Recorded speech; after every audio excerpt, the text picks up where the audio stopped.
صفت ہے. سیماہم فی وجوہہم من اثر السجود, ان کے چہروں پر تو سجدوں کے نشان آ چکے ہوں گے. اس کا مطلب وہ نہیں جو کالا نشان ہے شامی کباب. بہت سارے لوگ اس آیت سے یہی سمجھتے ہیں سیماہم فی وجوہہم, وجوہہم ہے ایک, یہ عربی میں وجہ جو ہے پورے چہرے کو کہتے ہیں, اور پیشانی کو جبہہ کہتے ہیں. جبہہ یعنی پیشانی پر اگر نشان کی بات ہوتی تو صرف جبہہ کا لفظ آتا. اللہ نے قرآن میں فرمایا فی وجوہ, ان کے پورے چہرے پر سجدے کے نشان ہیں, یعنی چہرہ چمکدار ہوگا. اور بعض لوگ گھس گھس کر کے پیشانی پر کہتے ہیں کہ یہی نشان ہے جو قرآن میں ذکر ہے. بہرحال وہ ایک صحابی تھے جو مکہ سے جان چھڑا کر کے ان کے پاس آ گئے تھے. ان کو بہت ظلم کیا جاتا تھا. نبی پاک صلی اللہ علیہ وسلم کے صحابہ کے پاس آئے, ان کو بہت مارتے تھے مکہ والے. جان چھڑا کر کے آئے, صحابہ کے درمیان آئے تو خوش ہو گئے, لیکن مکہ کے کفار و مشرکین نے کہا ہمارا ایگریمنٹ ہے کہ ہمارے یہاں سے بھاگ کر کے کوئی آئے گا تو آپ اسے واپس کریں گے. حضور صلی اللہ علیہ وسلم نے صحابہ سے کہا کہ ان کو واپس بھیج دو. کس دل کے ساتھ بھیجتے مجھے بتائیں؟ وہ ایک مظلوم, مار کھا رہے ہیں مکہ میں, ساری چیزیں ہیں.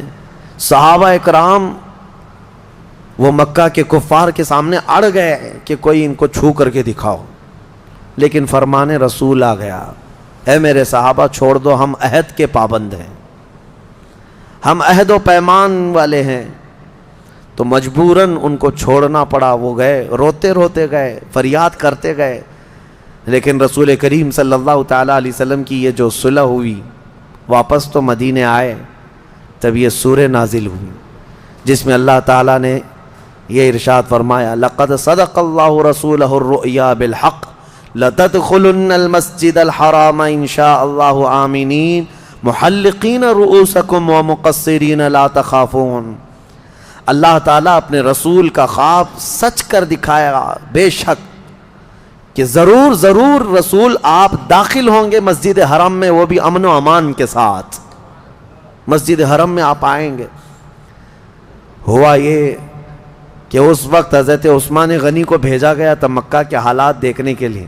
حضرت عثمان مکہ والوں میں معزز تھے, ان کی لوگ عزت کرتے تھے. حضرت عثمان غنی آئے, بات چیت کی غرض سے آئے, تو وہاں جتنے کفار و مشرکین کے سردار تھے انہوں نے دیکھا اور کہا عثمان تم سے ہماری دشمنی نہیں ہے, دیکھو ہم محمد صلی اللہ علیہ وسلم اور ان کے ساتھیوں کو آنے نہیں دیں گے مکہ میں.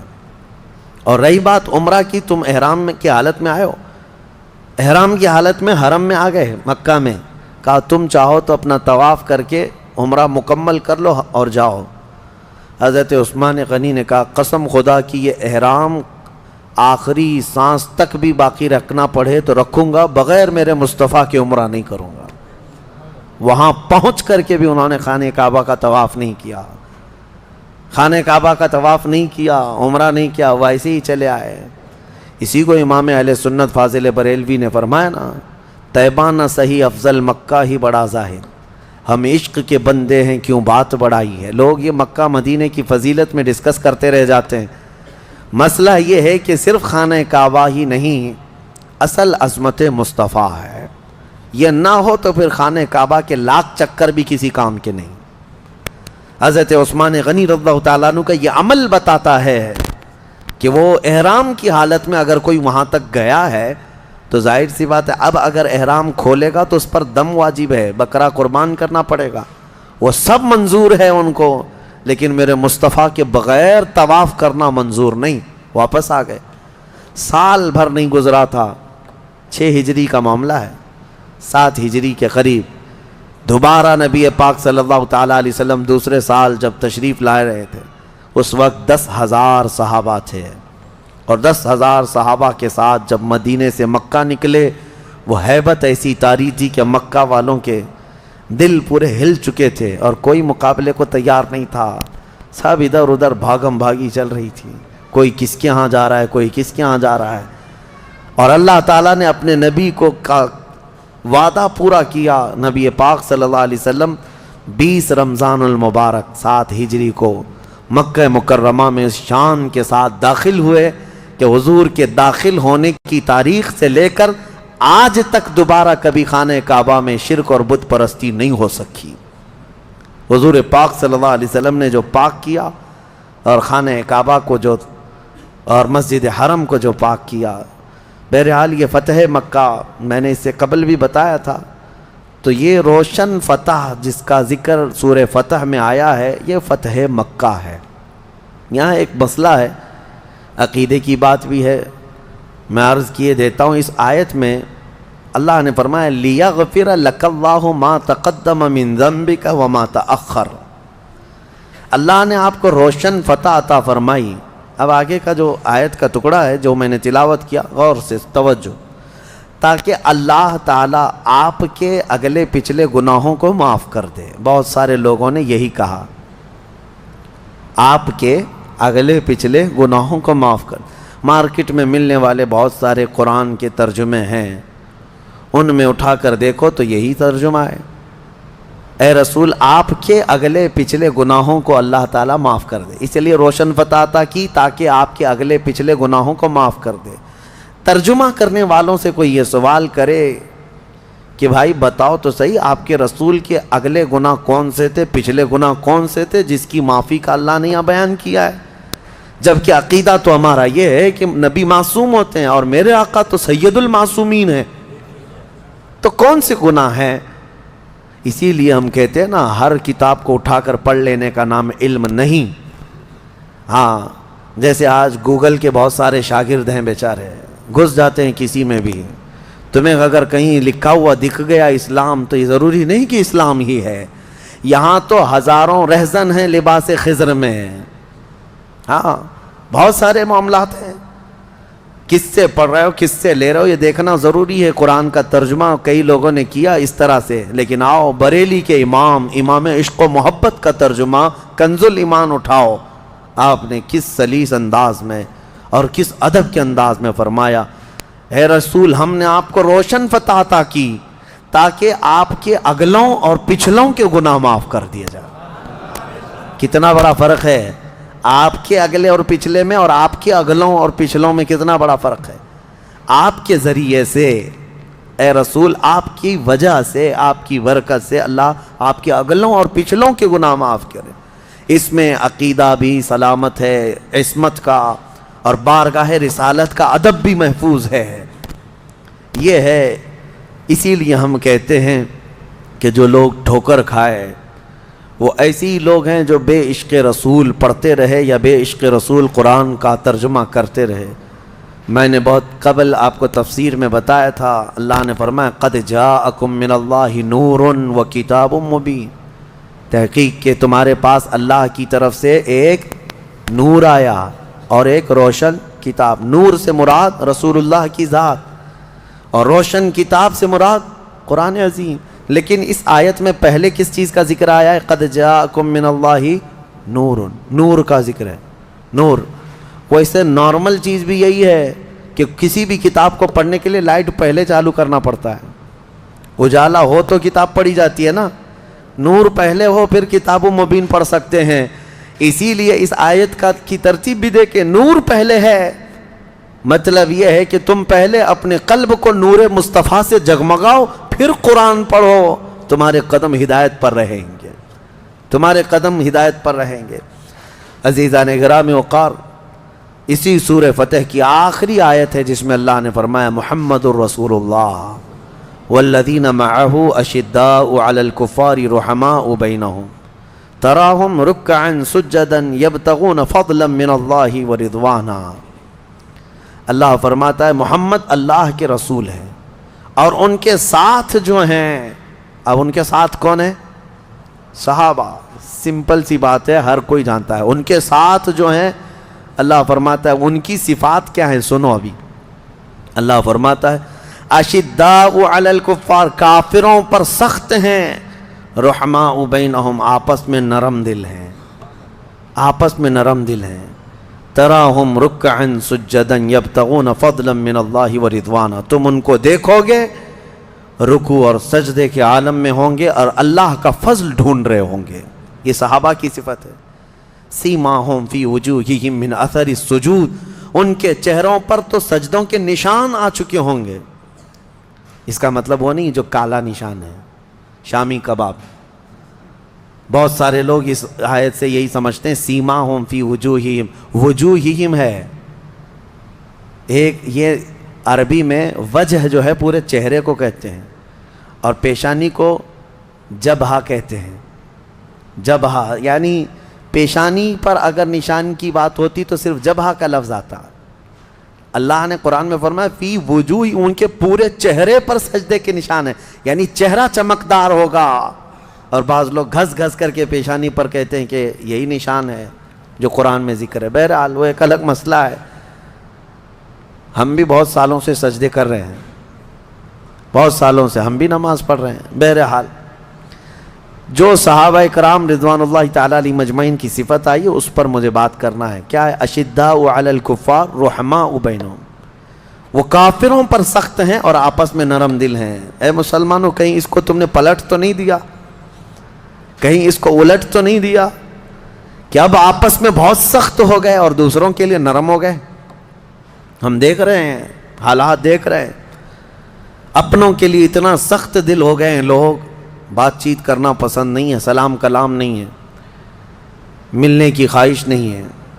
اور وہی کفار و مشرکین کے ساتھ خوب بگاڑی جا رہی ہیں، ان کے آؤ بھگت کیے جا رہے ہیں، ان کے استقبال بھی چل رہے ہیں. یہ آیت کو الٹ کر کے رکھ دیا اس زمانے کے لوگوں نے. جو صحابہ کی کیفیت تھی وہ یہ تھی.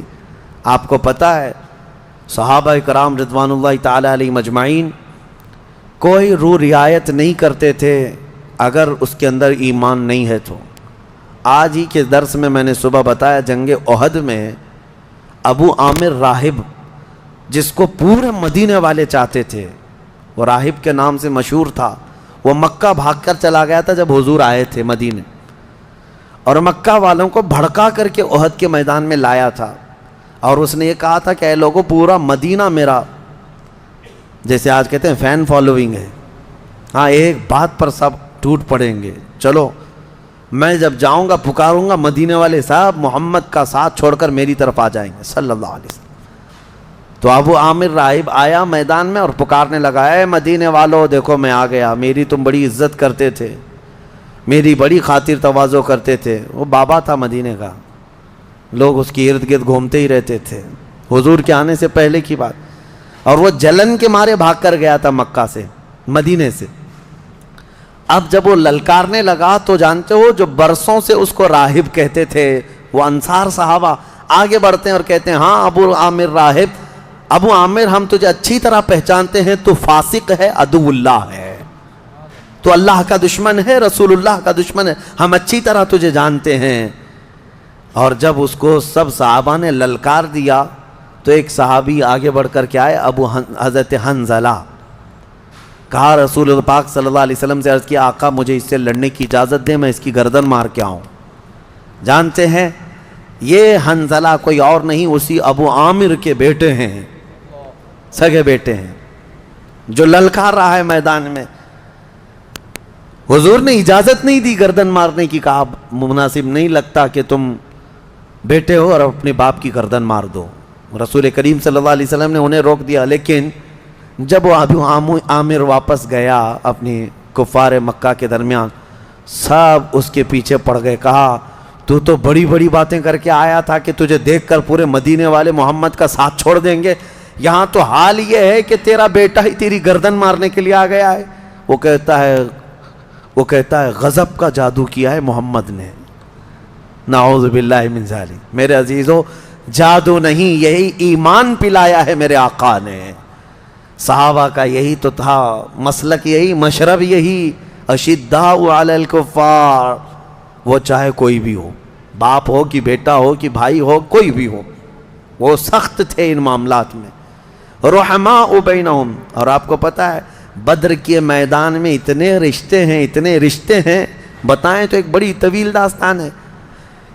ادھر کفار کی طرف ماموں ہے، یہاں صحابہ میں بھانجا ہے، ادھر باپ ہے ادھر بیٹا ہے، ادھر بھائی ہے ادھر ایک بھائی ہے، ادھر چاچا ہے ادھر بھتیجا ہے.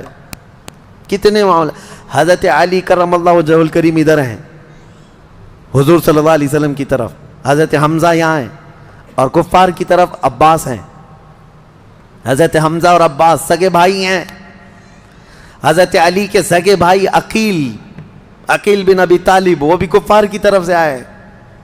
کتنے رشتے بتائیں آپ کو۔ یہ اور بات ہے کہ یہ لوگ بعد میں اسلام لائے ہیں، بعد میں اسلام لائے۔ ابو جہل حضرت عمر فاروق کا ماموں ہے، ادھر حضرت عمر ابن خطاب ہیں ادھر۔ یہ صحابہ نے یہ دیکھا ہی نہیں کہ ہمارا ان سے کیا رشتہ ہے، انہوں نے صرف یہ دیکھا ہے کہ اگر نسبت مصطفیٰ نہیں ہے تو یہ ہمارے کچھ بھی نہیں لگتے، کچھ بھی نہیں لگتے۔ اشداء علی الکفار، یہ صفت تھی۔ اب اس کا مطلب یہ نہیں ہے، بعض لوگ یہ سمجھتے ہوں کہ سختی کرنے کا مطلب کیا ہے، ہم جہاں رہتے ہیں کفار و مشرکین سے ہمارے معاملات ہیں، آپ تجارت کریں، اخلاق کے ساتھ رہیں، اچھے ویوہار کریں، ٹھیک ہے، لیکن اس کا مطلب یہ نہیں ہے کہ تم جو ہے مومنین کو سائیڈ لگا دو اور ان کی طرف نظر بھی نہ کرو اور تم یہ کہنے لگ جاؤ کہ نہیں یہ لوگ تو اچھے ہیں، یہ لوگوں کے ہاں یہ معاملہ اچھا ہے۔ میں حضرت ابو حازم رحمۃ اللہ تعالیٰ علیہ کی کتاب میں ایک حکایت پڑھ رہا تھا، میں نے فجر کے درس میں اس کو بیان بھی کیا تھا، بڑی حیرت کی بات ہے۔ اسی لیے کفار و مشرکین کی کسی چیز کو آپ تعریف میں بھی مت لو۔ مکہ مکرمہ میں حج کے دوران ایک شخص کا انتقال ہوا تو اس کو دفن کرنے کے لیے جہاں لے گئے وہ ایک عالم کی قبر تھی، وہ کھودی گئی، وہ لوگ جانتے تھے اس کو تو، لیکن وہاں وہ عالم نہیں تھا، ایک خوبصورت لڑکی سوئی ہوئی تھی قبر میں۔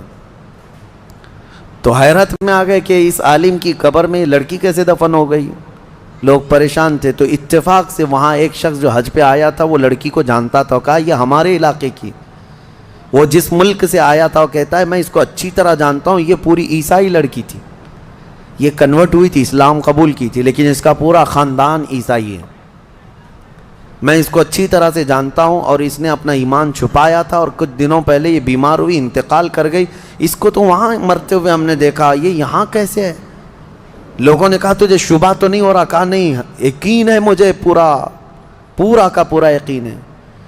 تو وہاں سب اور بھی دیگر علماء کو سب یہ باتیں پتہ چلی، تو پھر یہ بحث چھڑ گئی، تو پھر یہ عالم کہاں گیا جس کو دفن کیا گیا تھا، وہ عالم کہاں گیا؟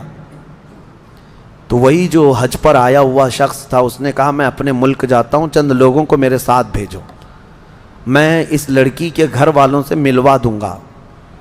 تو یہ گیا اپنے ملک اور اس لڑکی کے گھر والوں کے پاس گیا جو عیسائی تھے، کہا کہ تمہاری بیٹی فلاں فلاں کا انتقال ہوا، کہا ہاں، کہا ہم نے اس کو مکہ مکرمہ کے ایک قبرستان میں دیکھا ہے۔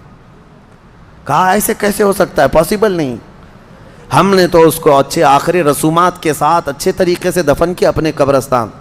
تو یہ جو گئے ہوئے مسلمان تھے انہوں نے اصرار کیا کہ چلو تمہاری بیٹی تمہاری لڑکی کی قبر کھود کر دیکھا جائے، کیا تم نے جو دفن کیا وہ وہی ہے؟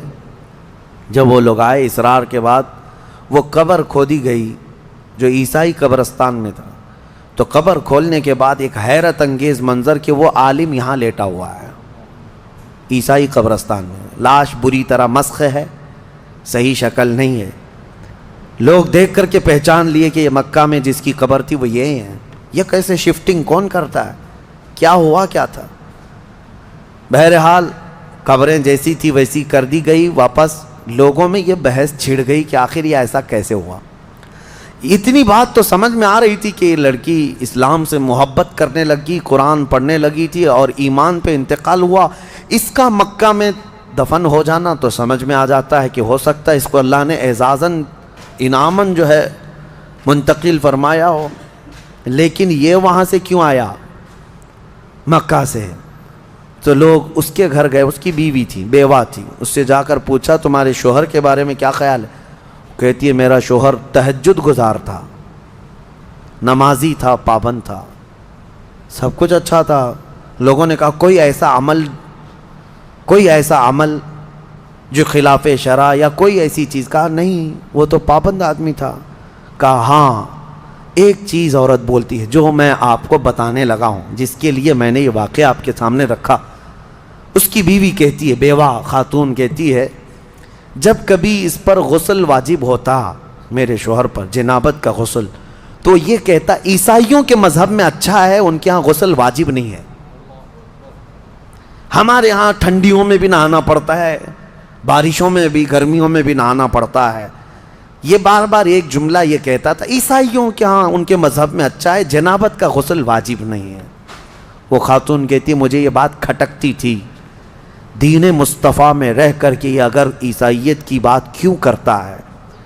آج اس کا انجام سمجھ میں آیا۔ سارے علماء نے اس وقت یہ کہا یقیناً اللہ کے نبی نے جو فرمایا تھا، جو جس سے محبت کرتا ہے اسی کے ساتھ اٹھایا جائے گا، اسی کے ساتھ اٹھایا جائے گا۔ اسی لیے میرے عزیزو، صحابہ کی جو صفت تھی اس پر عمل کرو، اشداء علی الکفار رحماء بینہم۔ ہاں تمہارے دین میں کوئی کمی رہ گئی ہے؟ مصطفیٰ کریم صلی اللہ علیہ وسلم کے اخلاق میں کوئی کمی ہے جو تمہیں دوسروں کی تعریف کرنی پڑے؟ الحمدللہ میرا دین کامل ہے۔ مصطفیٰ کریم صلی اللہ علیہ وسلم کو دیا ہوا دین ایسا کامل بلکہ اکمل ہے جس میں ایک شوشہ بھی نہیں چھوڑا گیا ہے، قیامت تک کے لیے دین ہے۔ میں چیلنج کے ساتھ کہہ سکتا ہوں پوری دنیا کے دیگر ادیان کو لاؤ، کچھ تو مدون بھی نہیں ہے، لکھے ہوئے بھی نہیں ہے، بس ایسی اندھا دھند چل رہے ہیں کئی دن۔ کچھ مذہب جو ہے صرف افواہوں پر چل رہے ہیں، کچھ مذہب ہیں جن کی کتابیں ہیں، جن کے ہاں لا ہیں، لیکن سب کو لا کر کے بتا دو، میں بتاؤں گا اسلام کے علاوہ کوئی کمپلیٹ ہے ہی نہیں، کمپلیٹ نہیں ہے۔ میرے عزیزو، جس کے پاس سب کچھ ہے اسے یہ سب دیکھنے کی ضرورت نہیں۔ بہرحال صحابہ اکرام رضوان اللہ تعالیٰ علیہم اجمعین کی یہ صفت اللہ ہمیں عطا فرمائے، اشداء علی الکفار رحماء بینہم۔ امام اہل سنت فاضل بریلوی رحمۃ اللہ علیہ کی بات یاد آتی ہے کہ آپ کو ایک بار درد قولنج ہوا۔ درد قولنج جو ہوتا ہے یہ پیٹ میں مروڑ پیدا ہوتی، اور ایسی سخت درد کہ ہر چیز پھیکی لگنے لگ جائے، کڑوی لگنے لگ جائے۔ اعلیٰ حضرت فرماتے ہیں میں ایک دن سے بیمار ایسا تھا کہ صرف نماز کے وقت میں وہ درد کم ہوتا، ظہر پڑا اس کے بعد پھر شدت کا درد، عصر پڑا پھر شدت کا درد، مغرب پڑا شدت کا درد۔ وہ لیٹے ہوئے تھے، علاج بھی چل رہا ہے۔ دوسرا دن گزر گیا، اعلیٰ حضرت فرماتے ہیں ایسا لگتا تھا کہ اس پیٹ کے درد سے جو ہے موت قریب آ جائے گی، اتنا سخت درد تھا۔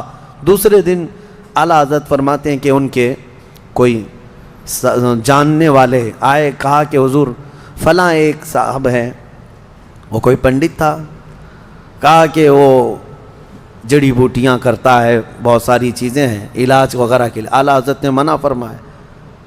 اس کے بعد کچھ صحابوں نے کہا کہ بہت درد ہے، شدت کا درد ہے، دیکھ لینے میں کیا ہے، اور وہ صاحب بھی آپ کے درشن کرنا چاہتے ہیں، آپ کی زیارت کرنا چاہتے ہیں۔ اعلیٰ حضرت نے کچھ کہا نہیں، وہ آ گیا۔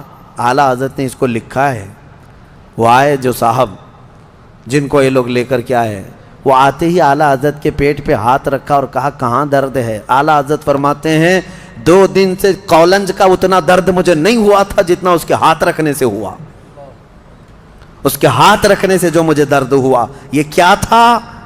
یہ کیا تھا؟ اشداء علی الکفار رحماء بینہم، یہی ہے۔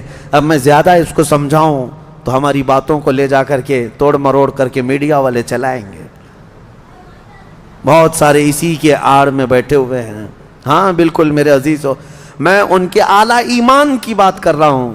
اور آج کے پتہ نہیں کئی ایسے سیکولر لوگ ہیں جو کنیا بابا پیشاب بھی بیچے تو لینے چلے گئے، ہاں اس کے پاس لے کر لینے کے لیے بھاگ گئے۔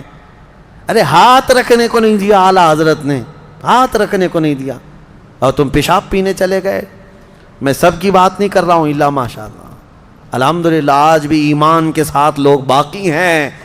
پیشاب کیا ہوا، اگر دودھ بھی پلائے تو ہم نہ پئیں، کیونکہ ہمیں پتہ ہے ہماری شفا مدینہ طیبہ کے تاجدار کے قدموں میں موجود ہے۔ ہاں ہم وہاں کی مٹی بھی اٹھا کے کھا لیں گے۔ اسی لیے میں کہتا ہوں میرے عزیزو، ایمان جو ہے جب راسخ ہو جاتا ہے تب بندہ ان تمام معاملات کو سمجھتا ہے، ورنہ وہ بھینس کی طرح ہر جگہ منہ مارتا رہتا ہے۔